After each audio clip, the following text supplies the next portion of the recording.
Only a week before Christmas, Mia, Mom says as she adds flour to the mixing bowl.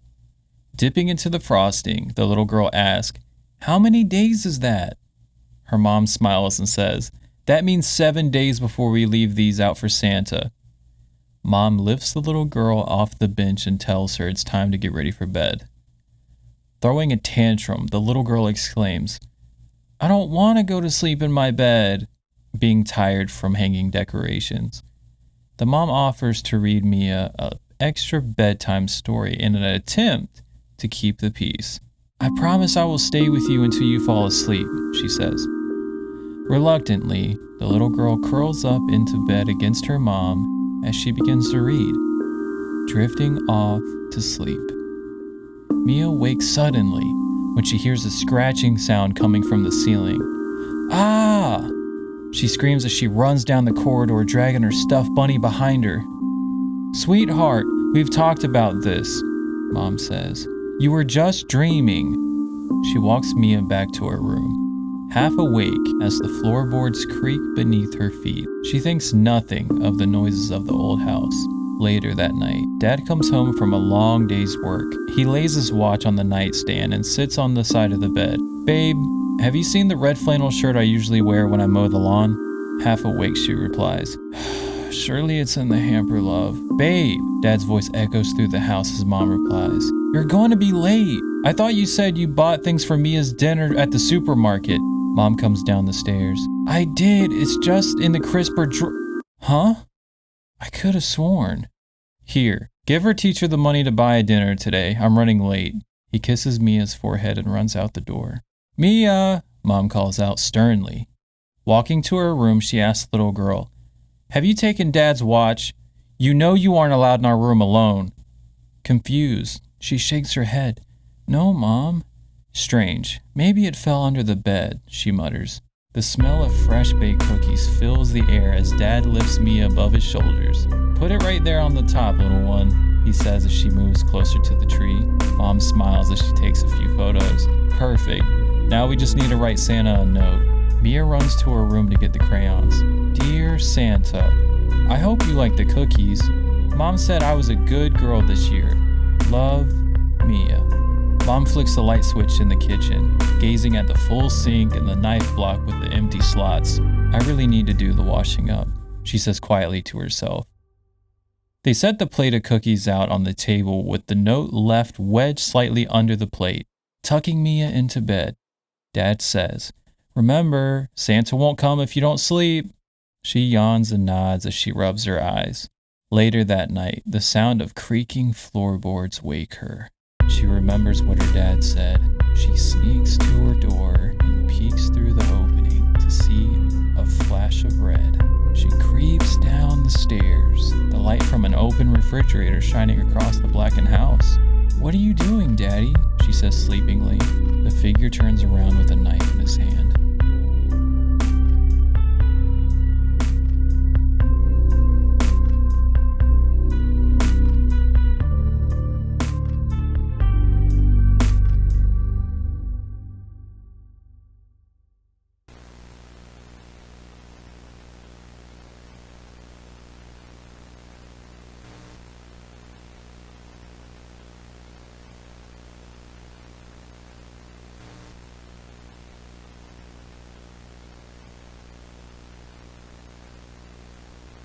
I woke up to the smell of Grandma's famous gingerbread cookies. My window, the snow falling gracefully.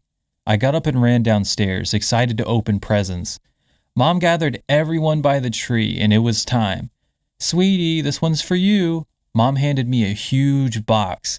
I got so excited. I ripped it open and I stared in awe. It was my dream dollhouse. It was perfect. So many rooms with all of my favorite furniture and even pets. This was a dream come true. "Thank you, Mommy." "You're welcome, sweetie." I ran up to my room and set up the dollhouse next to my bed. I rearranged the furniture and played with my new dollhouse the entire day. I was so fascinated by all the rooms in the dollhouse. Before I knew it, it was time to go to bed. Mom tucked me into bed and off I went into my dreams. Welcome home, sweetie. Who are you? I'm your mom, silly. No, you're not. I got a horrible gut feeling that was definitely not my mom. I looked around and it all looked familiar, but it wasn't my house. Then it hit me. This was the interior of my dollhouse. I was trapped in my dollhouse. I froze, unable to move. Are you okay, sweetie? You look a little pale. She smiled eeringly. Her face started melting, revealing her true self. I didn't know what to do. I wanted to look away, but I couldn't. She walked towards me. Her teeth turned into fangs, and the last thing I remember her feasting on my flesh.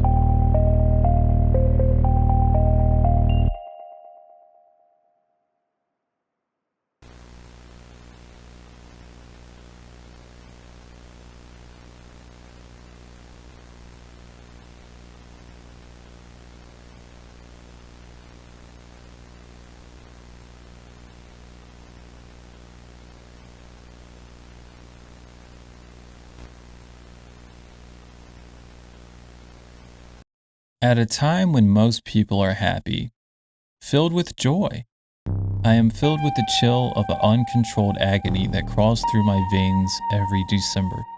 Childhood memories aren't always good, but they will always haunt you. It's December 1st and a day I dread every year. It's the start of things to come that haunt my very soul. When you smile seeing the Christmas lights and of course the men in the red suits, well, I cringe at the sight of them. Each one of them. This started the Christmas I turned 13. He moved from the city where, of course, there was no shortage of things to do and noise 24 hours a day. My dad was offered a great opportunity, so he thought his dream to open a private-owned morgue with the backing of a Mr. Chris St. Paul. Ironic, considering who this man was down deep inside. A man who just appeared from what seems to be thin air. My dad was tired of the gang violence in the big city, seeing so many young people poisoned by the greed of the almighty dollar. My dad pierced the arteries, day after day, of so many young people while watching the blood gush from their bodies as part of preparing them for that final resting place deep within their earth soil. You know what they say, you can't take it with you, and well, none of them did. That December, he moved to the middle of nowhere, a place known as Forbidden Heights in Demise, Louisiana. Mr. Paul was very happy to see my dad and show him the town. The new building was perfect, with the top-of-the-line equipment that made life so much easier for my dad. He moved into this big house on a large plot of land. The only thing that creeped me out was the swamp close to our house. Living in this part of the world, well, let's say, there is a lot we had to learn. Things began to happen. It was subtle things you could say were a coincidence. I would soon learn that all of this was put into a place for a reason. A carefully planned reason. Someone like my naive father wouldn't notice. The first night we could hear moaning coming from within the walls of the house. We all heard it, yet my father, not wanting to question Mr. Pole, said it was probably the old water pipes, and just don't mind it. Each night there were more moans and sounds of anguish. Some nights we would hear banging of some sort. I, being the curious sort wanting answers to everything, would investigate each night. The house was strange in the way it was built. There were doors that led to nowhere in a basement that was sealed by Mr. Pole. It reminded me of a dungeon from my old bedtime stories. He told my dad never try to enter the basement because he used it for his personal and business needs. As long as we abided by the rules, we could live there, free of charge. My dad was so grateful he agreed to the terms set forth. My mother worked at the newspaper as a small-time local reporter for the Tribune. She loved seeking information and keeping people informed. Guess that's where I got it. Soon we began to smell a horrid odor seeping from the walls. When the heat came on, the smell would turn your stomach. The swamp is known for its dreadful odors. The hotter the day, the worse the horrific smell. Every day of that December, I would walk around town watching everyone, as they too watched every move I made. Strange. The people were nice enough, but offsetting somewhat. I couldn't put my finger on it, but something wasn't right. As I reached the local drugstore, who was dressed in a very well-made, elegant Santa suit? Yes, it was Mr. Pole. The look in his eyes as he sat in that large red and gold chair was frightening, to say the least. Not one child wanted to sit with Santa. Each would pull away and many would actually cry. Santa would say, "Come here now," and then he'd call them by their name in an almost demonic voice. Fathers would laugh it off and mothers with absolute hesitancy nudged their child to sit on Santa's lap. As I began to take pictures from my phone, he noticed and gave me a harsh look. He told me to come sit on Santa's lap, but I declined. The voice was a bit forceful. I turned to walk away as my dad walked up behind me and told me to sit in Santa's lap. After all that he's doing for our family, that is the least I could do. Reluctantly, I did as my father had asked. Santa grabbed my arm where no one could see and whispered in my ear to be a good girl, no matter what. Keep my mouth shut or things could turn very wrong for my family. I jumped up and he shouted, "Be a good girl for Santa!" The chill that began to saturate my veins was indescribable. I wanted to tell my father, but he was so blind to this man. Santa seemed more interested in the teen girls than the smaller children, which of course was offsetting to me because, hello, Santa's for the little ones, right? I wanted to go to my mom with what happened and what I suspected, but she was a facts person and I had to have proof of what was going on before I could go to her. I wandered around town, going from shop to shop, listening to conversations the town people were having. One by one, without coming right out and saying it, everyone felt forced to live there and compel their children to, I guess, tolerate Mr. Pole. Each family I found out, Mr. Pole actually collected these families from all over the country. He orchestrated the whole town. Mr. Mayo, the mayor, came from a small town in Idaho with dreams of running a city, but without the ability for a more formal education, his hopes were just dreams. Mr. Pole found him. He completely changed Mr. Mayo's life, making his hopes and dreams a reality. Then we have Mrs. Murphy, who owns a formal attire boutique with the most amazing wedding gowns you could ever find in New York City. Mrs. Murphy dreamed of owning her own shop with a fleet of seamstresses to turn out the gowns as she designed them. But circumstances being what they were for her, she knew financially she would never have what she wanted. She told Sally, the town veterinarian, Mr. Pole arrived in her small town in West Virginia, where he offered her everything she could ever want. He flipped the bill and only asked her to be loyal to him. Dreams being dangled in front of their faces. They didn't think about what his statement might mean. Miss Sally was located in Beaufort, Wyoming, where she ran a small vet office, making very little after paying her school loans and, of course, all the bills that came with her new career. Miss Sally wanted recognition and a large clientele. Mr. Pole showed up, of course, just passing through, and offered her everything she could have ever wanted. Miss Sally jumped at the chance, and again, Mr. Pole wanted loyalty. The list goes on and on. The similarities of all these families were each one had daughters of a wide age range. Only after everyone settled in their new dreams did anyone take notice of the resemblances of each group. No one dared to ask Mr. Pole how this came to be. Since each family was frightened, he would eradicate the deal each signed up for. Having a chance of living their own personal dreams was the most powerful weapon Mr. Pole could have created, and he knew exactly what he was doing. Everyone just turned their backs to any suspicion they had and told their children just humor him because he could take away everything they have if they didn't. This was a nightmare for each child, having to live every day pampering this old man. Mr. Pole would sneak into our basement when we were not home. I knew this because I would see footprints in the mud or disturbance of the leaves in our yard. Sometimes I saw drag marks. Being the investigative, the curious person I am, I tried so many ways to get into that basement, if only to look through the windows. Each was blacked out, and I could tell there were metal bars drilled in the other side. There had to be sound barriers installed, because even standing outside, the sounds were faint. This went on for a couple of years. Mr. Pole started December 1st, always dressed in the Santa suit. No one ever saw him without it. Even December 26th, This is when things were more active in the basement and when all the girls in the community just didn't look right. They seemed dazed and so sad. Mr. Pole always gave me this look, as if he was instilling the power he had over my family. I knew, until I had real proof, I just had to keep my mouth shut. I couldn't talk with the other girls because that would put them and their families in a dangerous situation. I could ruin everyone's lives. What if I was wrong? I'd be the most hated person on the planet. My dad's business flourished and he gained such leadership status in the community, holding which roles as director of education, deputy mayor, head of law enforcement. I've never seen my dad so happy. My mother became the editor-in-chief of the town's newspaper and the senior anchor for the local TV studio. All the town's children were educated at home by way of computer. Our teachers were instructed to only allow gatherings. If there were a great amount of parents to overhear all conversations, they would never be allowed to become friends and spend time together. Mr. Pole convinced our parents education came first so we could all earn our way in life with what our parents didn't have. Everything Mr. Pole developed was something our parents couldn't give up.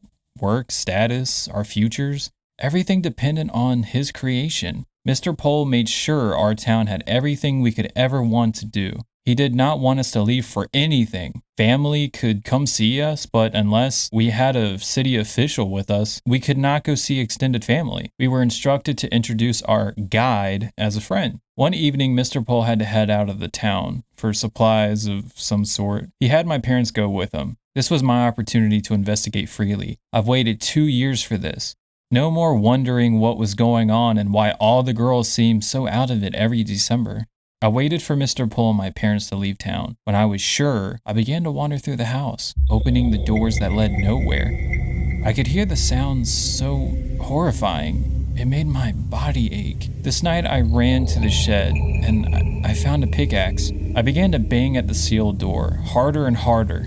It seemed the other side was welded with steel. I was not letting this night fail me, because I had no idea when I'd ever get another chance to find out what was down there and what Mr. Pole was even doing. The whole wall couldn't be sealed like this. So I just kept at it until I found a weak spot. Finally, my chance to get in there and investigate this horrid sound. Eventually, I finally created a hole large enough I could slide through. It was dark. So dark, I could not even see my hand in front of my face. I couldn't allow this to stop me though. Curiosity was killing me. I had to find out tonight. The moans were coming from every corner. I felt the wall for a light switch, but nothing. I didn't want to leave and try to find a flashlight because I couldn't leave. I just couldn't. Something inside me said this was urgent. I had to stay and continue my search. As I was following the dark, ominous room, allowing my hands to guide me from wall to wall, I stumbled and fell onto something. Suddenly, I heard the moan right in my face. I could feel something. No, it couldn't be. My pulse was racing. It was a human body. The panic throughout my flesh took over. I couldn't breathe. Suddenly, I heard a faint voice utter, "Go before he comes back. Go now." No way, I was not leaving. I began to follow the wall again repeatedly. "Hold on, I'll help you." Again, another cot with a body faintly moaning for what seemed to be a horrific pain, like torture or some sort. I kept going and found several more bodies. Finally, I reached a window fully enclosed with bars, making sure no one would get in or out. I reached through with my fingernails and scratched the black paint as long as I could for any amount of light, until my nails left a trace of blood from the rawness of my fingertips. At last, enough light from the full moon. I could see faintly what was facing my curiosity. Young girl after girl, laying in rows of cots, in more pain than the human mind could even imagine. Some were more alert than others. I asked, what was going on? What happened to them? You see, no one asked where Mr. Pole got his money. How did he get his wealth to be able to build this community and have the pull he does on everyone? All anyone cared about was living the dream. Each family was sucked in by wealth and prestige. Emily, the youngest of the 12 in the room, faintly explained.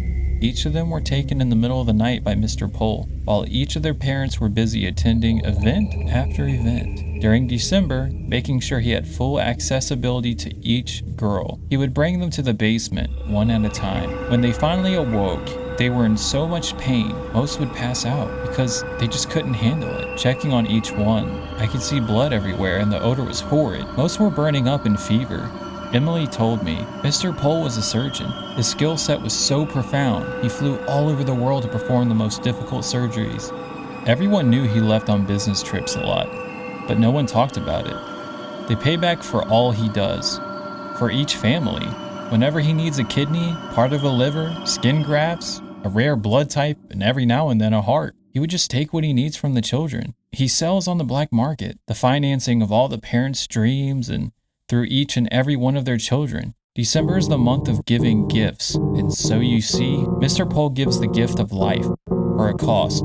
It costs everyone something to have what you want. The next time a stranger enters your life with all the answers of all of your dreams, just ask yourself, is it worth it?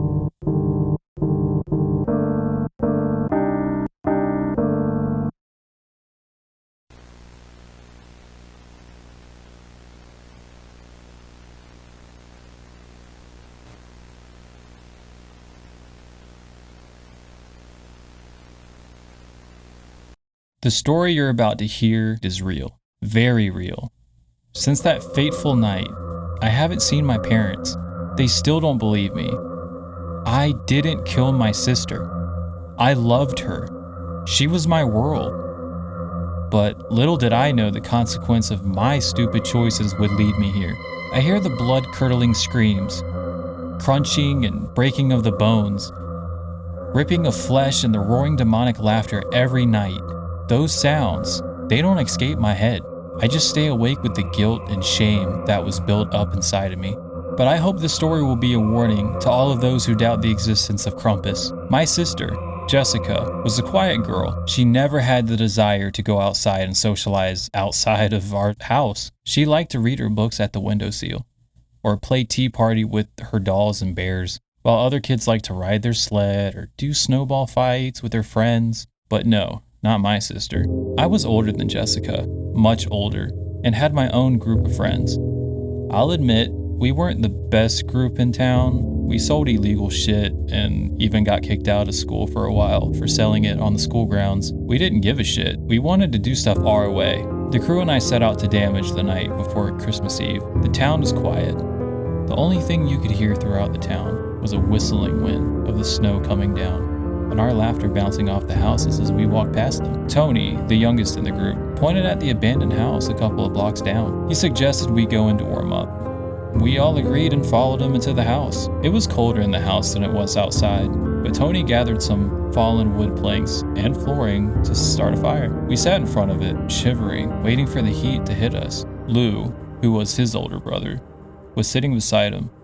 Lou noticed Tony's body tensing as his face became emotionless, with his eyes glowing dark.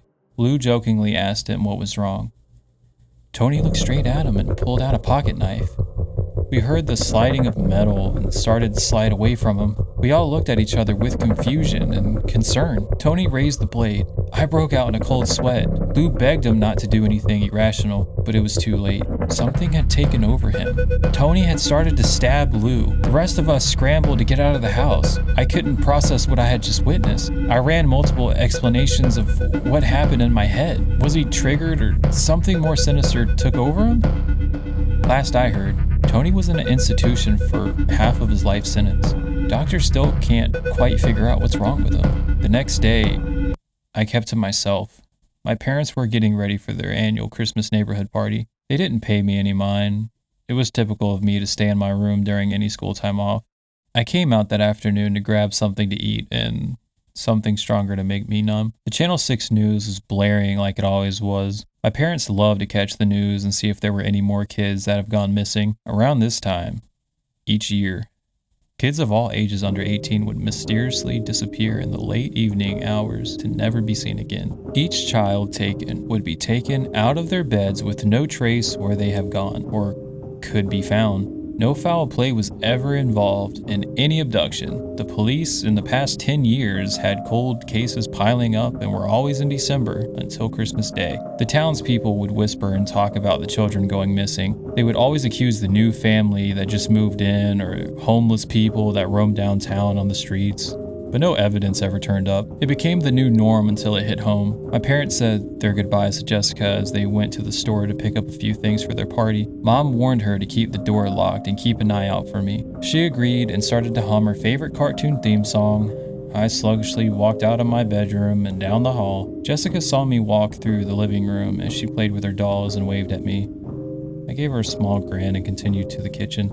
I faintly heard her get up and run down the hallway. I got into the liquor cabinet and pulled out the whiskey. I barely took a sip when I heard glass shattering and Jessica screaming. I dropped it and dashed through the house trying to find which window had broken.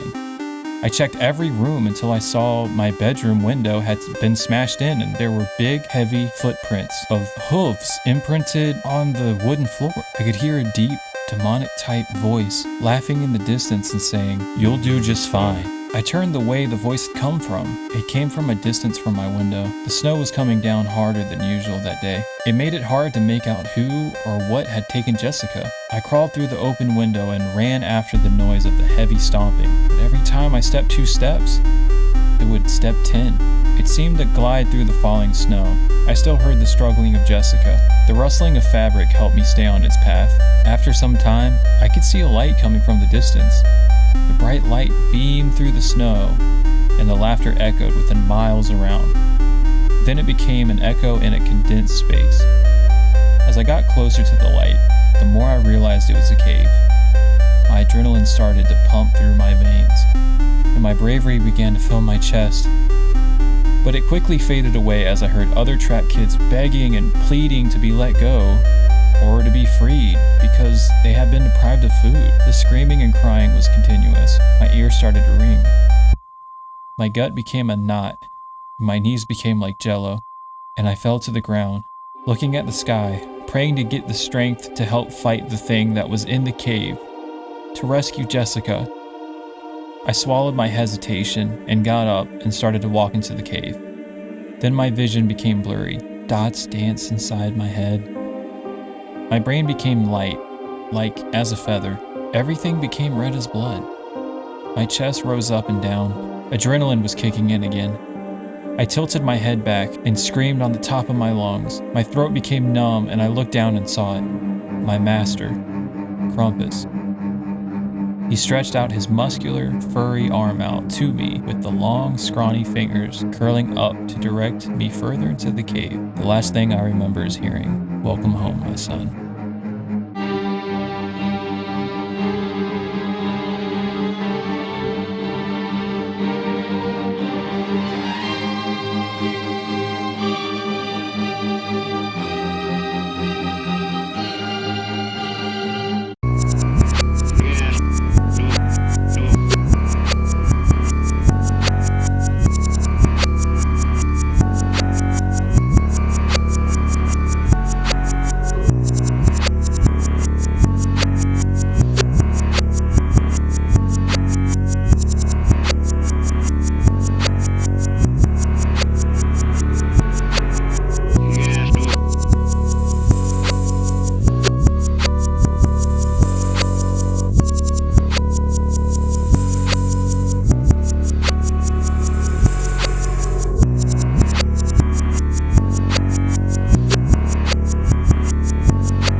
Нет, не, ну, не, что, бананы лащат.